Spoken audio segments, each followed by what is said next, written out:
On the show today is a very special guest. I have with me Rakesh Sinha. Mr. Rakesh Sinha is an RSS ideologue and he is the former member of parliament. Thank you so much, sir, for joining me on the telecast, and congratulations for the centenary celebrations that have been taking place in the country. 100 years of RSS. If you could shed more light into the history, the ideology and the foundation of this organization. In 1925, RSS was formed. It was formed despite the Hindu Mahasabha. There was a reason for that. Dr. Hedgewar, in his speech in 1938, after the formation, 13 years after the formation of the RSS, said very important thing, and which was the basis of the formation of the RSS.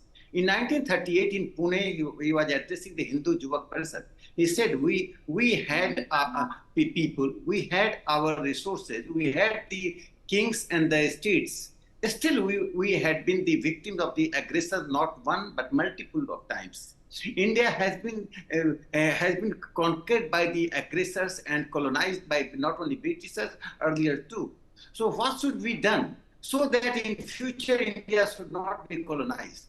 What should be done so that we should think that why we get every time colonized and conquered by the foreign aggressors?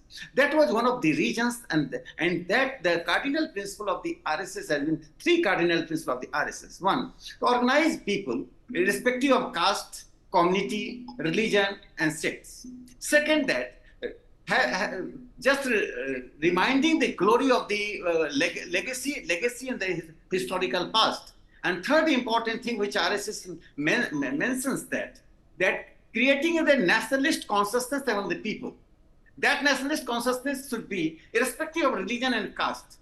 These three cardinal principles RSS started, and it defined RSS. Dr. Hedgewar, founder of the RSS, defined the India as Hindu Rashtra. Hindu Rashtra is an adjective, not an objective, because it is already Hindu Rashtra. Hindu Rashtra is the best term by which India can be defined. Why it is the best term?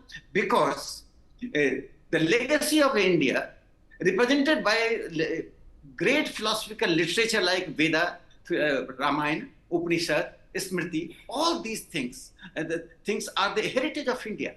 They are not sectarian by nature. Secondly, India has the way of life is diversity is the way of life. You just remove diversity, there would not be a genuine India. So we enjoy the diversities in food, in our lifestyle, in our philosophy, in our spiritualism.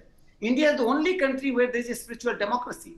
All these things should be consolidated and should be safeguarded from the aggressors. So there is a positive way of thinking to create a nationalist consciousness in the context of the civilization and culture of the India. Absolutely. Mr. Sinha, also talking about, you spoke about the legacy. What has been the focus area? What are the goals that RSS set out for itself in the past several years? And where has RSS reached up until now when we talk about achievement of these goals? Since 1947, when India got independence, we expected that the government of India, whosoever may be in the reins of the power, would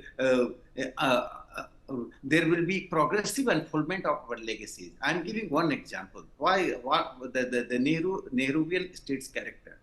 Mohan Ranade was one of the freedom fighters. He was in the Goa freedom movement.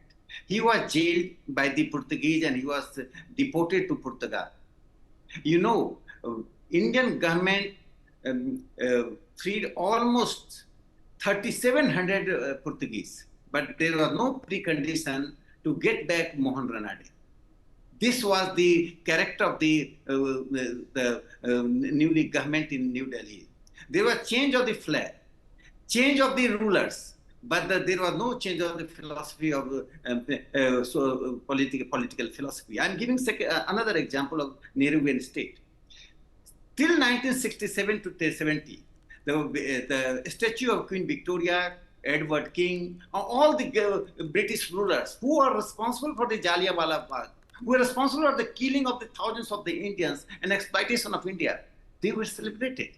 It was Narendra Modi government in 2014 The Prime Minister Modi installed the statue of Subhash Chandra Bose at India Gate in 2023. So my fundamental question is that RSS has done something which other governments should have done.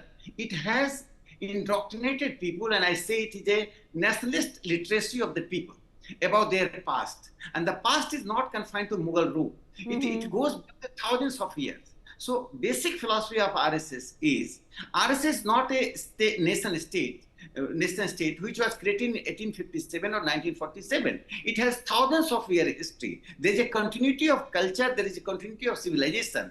Yes, there were aggressors who tried to divide the country, divide the civilization, deconstruct its culture. But RSS is here to resurrect the cultural philosophy and cultural ethos. Second important aspect is that. Second important aspect about the RSS is that since 1947, after the independence, despite the confrontationist attitude of Nehru government, I'm giving one example. 1950, there was a food campaign in India. There was a scarcity of food, so government of India started food campaign. Eventually, after the murder of assassination of Mahatma Gandhi, there was a ban on RSS. Ultimately, ban was lifted. Nehru permitted the government of India to collaborate with the RSS for the food campaign. So this is the hypocrisy of the Congress regime, which blamed the RSS for without any reason. Unreasoning blame of the RSS. There was no reason behind the blame on the RSS. Therefore, facts speak, and RSS emerged as an organization most acceptable to the people of India. It is non-sectarian.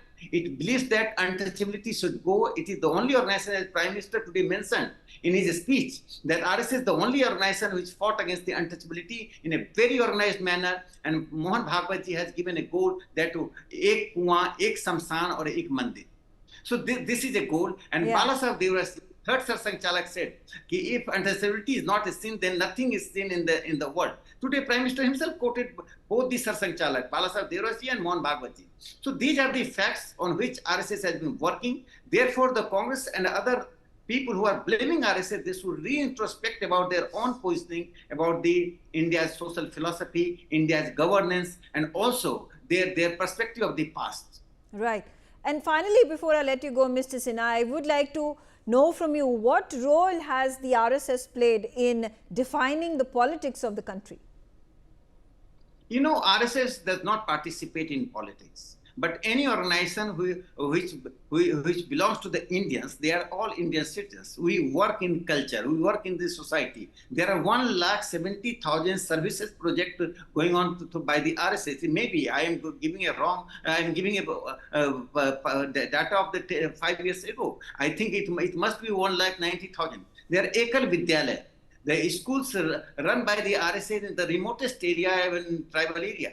The Vidya Bharati runs almost 40,000 schools, and lakhs of students are participating. This is the biggest institution which has the largest number of these schools and students. And there are so many organizations. There are more than 3 dozen organizations working under the RSS. So RSS contributing through the energy of the Indians. Energy of Indians are mobilized to contribute to the upliftment of the India. So that as Dattatreya Hoswaleji today in his speech at the celebrating 100 years, where Prime Minister was there and a coin was launched on the occasion of that. Dattatreya Hoswaleji said the common Indians' energy have been used for the uncommon work. The Prime Minister said a similar thing, that the most common people, the Hedgewar selected the people who were orphans, were school teachers, were clerks. They did the big work. So others consider the common people as crowd. Congress or left consider the crowd. RSS considered common people's wisdom. Wisdom is the wisdom of the nation. Yeah. Therefore, I consider that RSS has been trying to mobilize the people and create a nationalist consciousness above the caste, creed, sect or religion. And here Mohan Bhagwatji's appeal to the Muslim community, he met the Muslims that now there is a time that the Muslims should outreach to Hindus. They must do something to remove the misunderstanding about them. It is their moral duty. It is not the moral duty of the RSS. So RSS has provided opportunities to other communities also that they must come forward, must come out the ghetto, And in this regard, the RSS social philosophy of cultural nationalism has been addressed by only one party, earlier Bharatiya Janata Sangh, now the Bharatiya Janata Party. So naturally, the political benefit goes to the party which believes in the cultural nationalism. Okay. No other party believes in the cultural nationalism. Therefore, this is the time critical hour of the modern Indian history that political parties must introspect about their social and cultural philosophy regarding Indian nation. All right. Thank you very much for joining me on NewsX and sharing your views on this very special occasion for the RSS. The